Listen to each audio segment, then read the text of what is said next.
Thanks for checking out Measure What Matters, 7 KPIs to get more ROI from your marketing. Just a quick definition of terms to get started. KPIs are key performance indicators. In other words, how do you know if you're successful or not with your marketing? And ROI is return on investment, because marketing is an investment that you need a return on. So today's mission, should you decide to accept it, is that you're going to walk away from this presentation knowing how much to spend on marketing, where to spend on marketing, and when to spend where on marketing. And first of all, let's answer number one really quickly. How much to spend on marketing? So the SBA, Small Business Administration, says that 7 to 8% of gross revenues should be put toward marketing. And this is for companies $5 million a year and smaller in revenue. So 7 to 8%, let's do the math. That's $70,000 to $80,000 for every $1 million in revenue that a small business is earning. Now, this number is put out by the SBA, the Small Business Administration, who has a lot of information on small businesses and a lot of advice for small businesses throughout the U.S., and their advice is often very valuable. And this is their opinion, but this information, the 7 to 8%, was put out in 2013. And while that may not seem like that long ago, today we're living in a drastically different world. I mean, we're post-COVID, kinda. We're post-Trump, mostly. Post-PPP, the related digital shift and all those things. So what we look at then for marketing took up a lot less space in the sales and marketing funnel. But buyers now, today, have a process for buying the thing they want. Whether the thing they want is a widget or a solution for their business, they have a process. And it's the way, by the way, they want to buy. It's not the way we want to sell. So it's important for our marketing and sales processes to align with the way our buyers want to buy. And just another thought on this topic, my buyers might be different than your buyers. So it's really important to know your own target market. But back to topic, buyers in general have become way more autonomous these days. They're more independent, more capable. They have access to more information before they make a purchase decision, before they even engage with your salespeople, because the buyers of today, they have the world at their fingertips. They research their decisions. They come to a potential purchase informed. And that's critical for you to understand. Today, there are a ton of ways to spend on marketing. And whether you're looking at billboards or magazines or newspapers or mobile or digital or social or SEO or pay-per-click, etc., there are a ton of different ways to spend money on marketing. This screenshot is John Wanamaker. You may be familiar with his quote, and if you're not, your marketing team probably is. And his saying is, more than 100 years ago, he said, half the money I spend on advertising is spent well, and half the money I spend on advertising is wasted. The trouble is, I don't know which half. And it's, back at, 100 years ago, when he said this, he was dealing with marketing in a completely different way. There was not really a way to track buyer behavior. You'd place an ad in a newspaper or TV, and you'd wait for weeks or months to see the impact of your marketing efforts. But today, everything is digital. Response, statistics, follow-up is immediate. We can place an ad or build a site or target an action and immediately see the response and pivot. If your money for marketing were my money for marketing, here's where I'd put it. And I won't read this list for you necessarily, but if you look through the list quickly, what you'd likely notice about it is that these solutions, these marketing avenues, are all digital.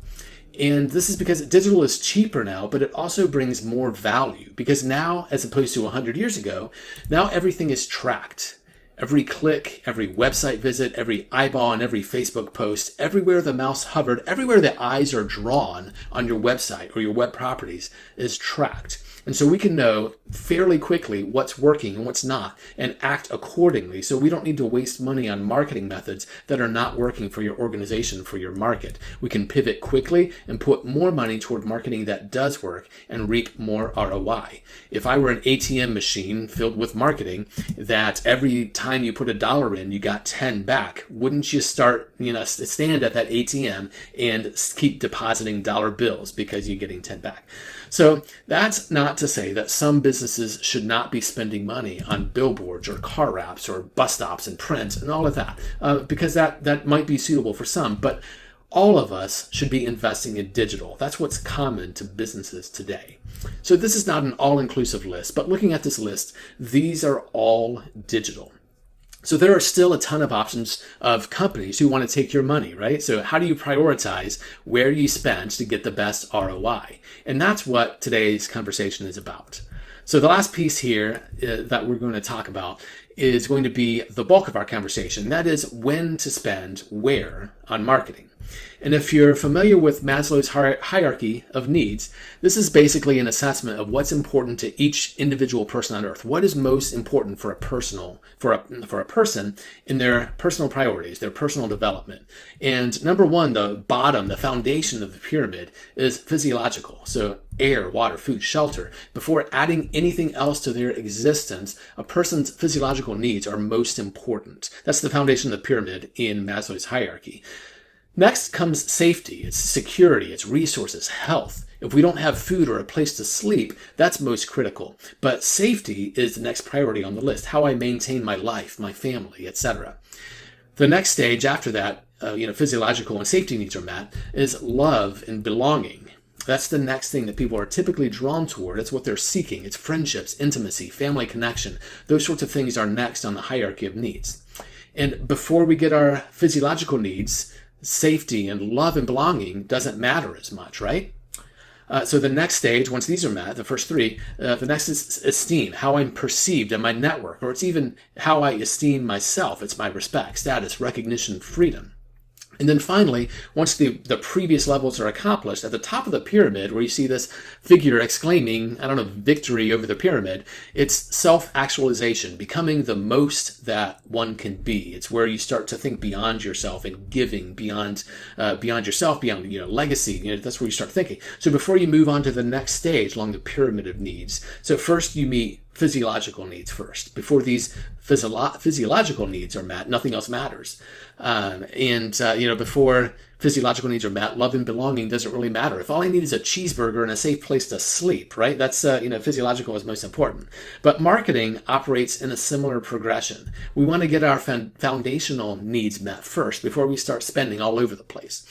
We've had clients come to us who had spend. They were just trying the blanket approach, everything, spending everywhere on marketing, just all over the place, so that whatever their target or wherever their target happened to be, that their brands would be visible. But usually when it comes to marketing, that's not a great investment strategy. What we want to do is start with a foundation and then move on to the next stage when the foundational needs have been met. And then when our needs have been met in that stage, then we move on to the next. So the first foundational need for marketing is your website. And the website is first on the list because this is a web property that you own. It's not like a social platform that you're posting your content on and it's somebody else's network, and if they change the rules or they think you're not adhering to some community standards, they can shut you down and you lose all those years of content, right? You want to make sure that you maintain control of your environment, of your content, and you can control your website.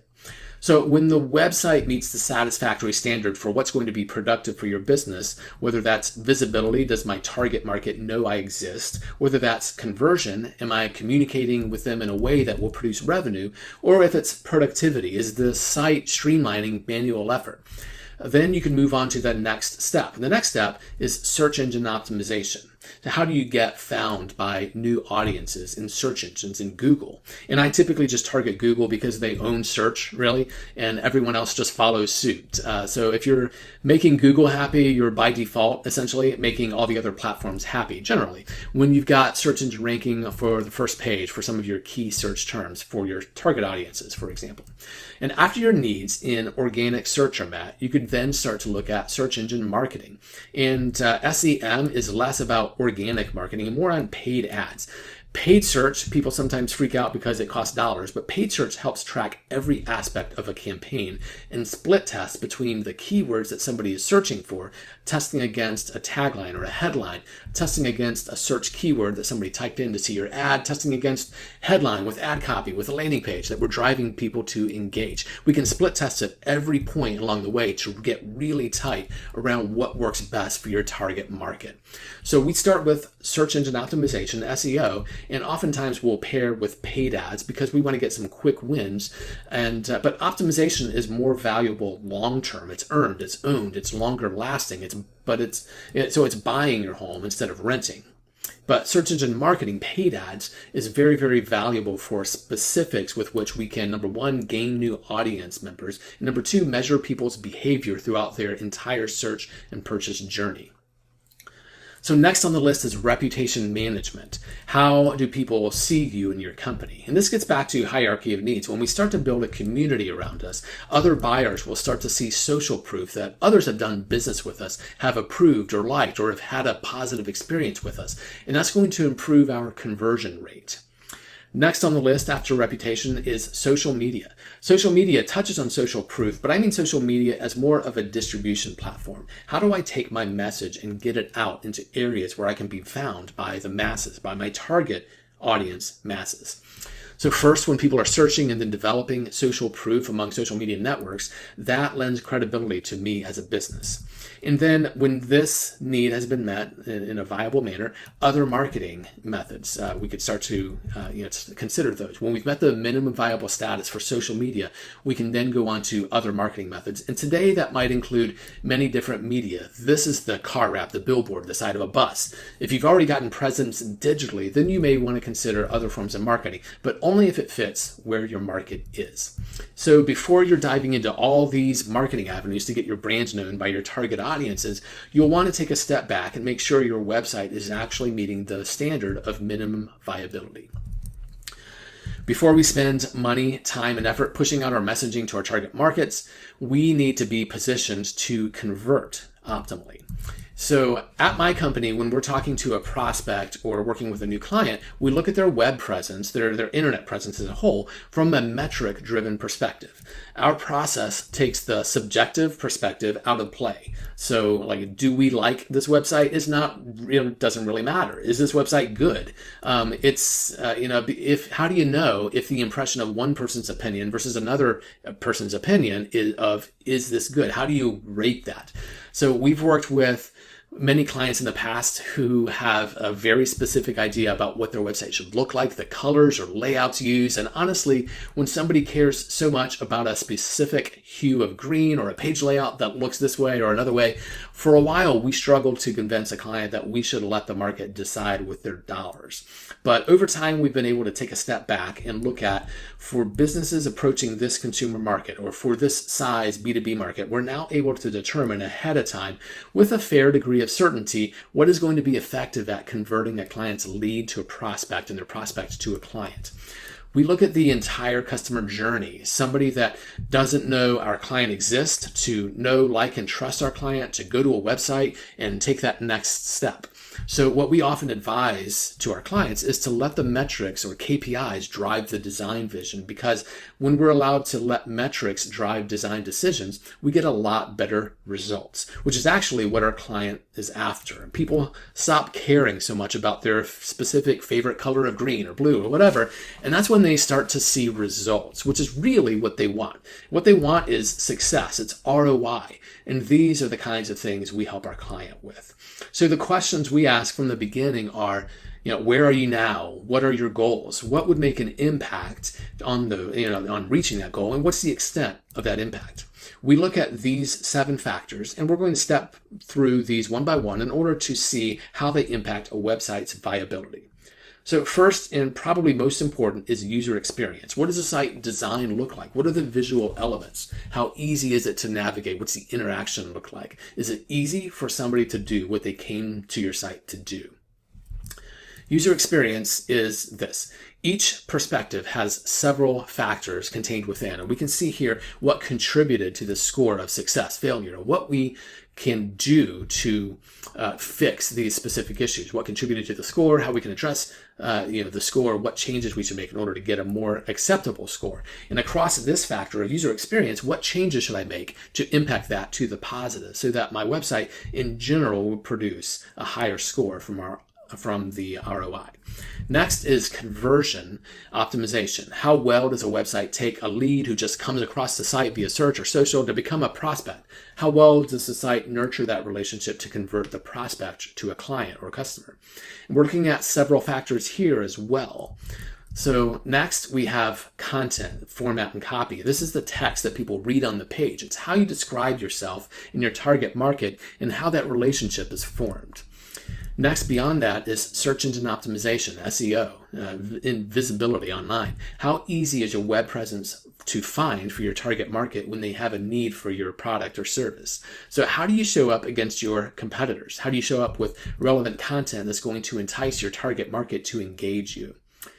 After that is performance and security. How does your site load? How quick is it to load? How secure is your website? When a visitor is going to fill out a form on your site, how secure is that information they're giving you?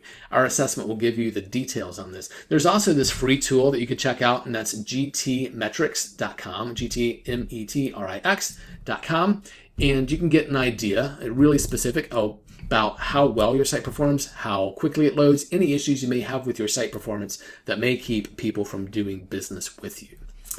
Next, we have accessibility, and this refers to the practice of ensuring your website is usable by people with differing levels of ability. So that might be people with sight or hearing disabilities. It might be somebody that doesn't have use of their arms or doesn't even have arms. Who knows? Websites and web browsers are now amazingly capable of serving people who are differently abled if there's proper attention paid to making that website content available to everyone. And finally, we look at legal. Does your web presence possess the appropriate levels of compliance with a regulatory body that you may need to comply with? So what levels of compliance should all companies meet, such as GDPR or CCPA, with regard to data and privacy, or professional services such as law firms or medical or financial space that have specific levels of compliance that they specifically need to meet in order to be in good standing with their regulatory body? We look at that as well. Many verticals need to ensure that they are meeting those regulatory standards so that they don't lose their bar license or their ability to do what they do for a living. We've run an assessment on your internet presence, and we'll get into that in just a second. But before we do, this website assessment is just one of 6 marketing assessments that we run regularly for our clients and partners. If you'd like information on the website assessment, dive into detail about resolving issues, or if you'd like information on other assessments that have to do with your marketing and making your business more effective, go to dominate.marketing and click on the assessment that is most relevant to you, and we'll be in touch with information that will help you down your journey for getting more ROI out of your marketing efforts. I'm Rob Riggs with Code Conspirators, and if I can help you on your journey in marketing technology or in any way, please don't hesitate to reach out. Thanks so much.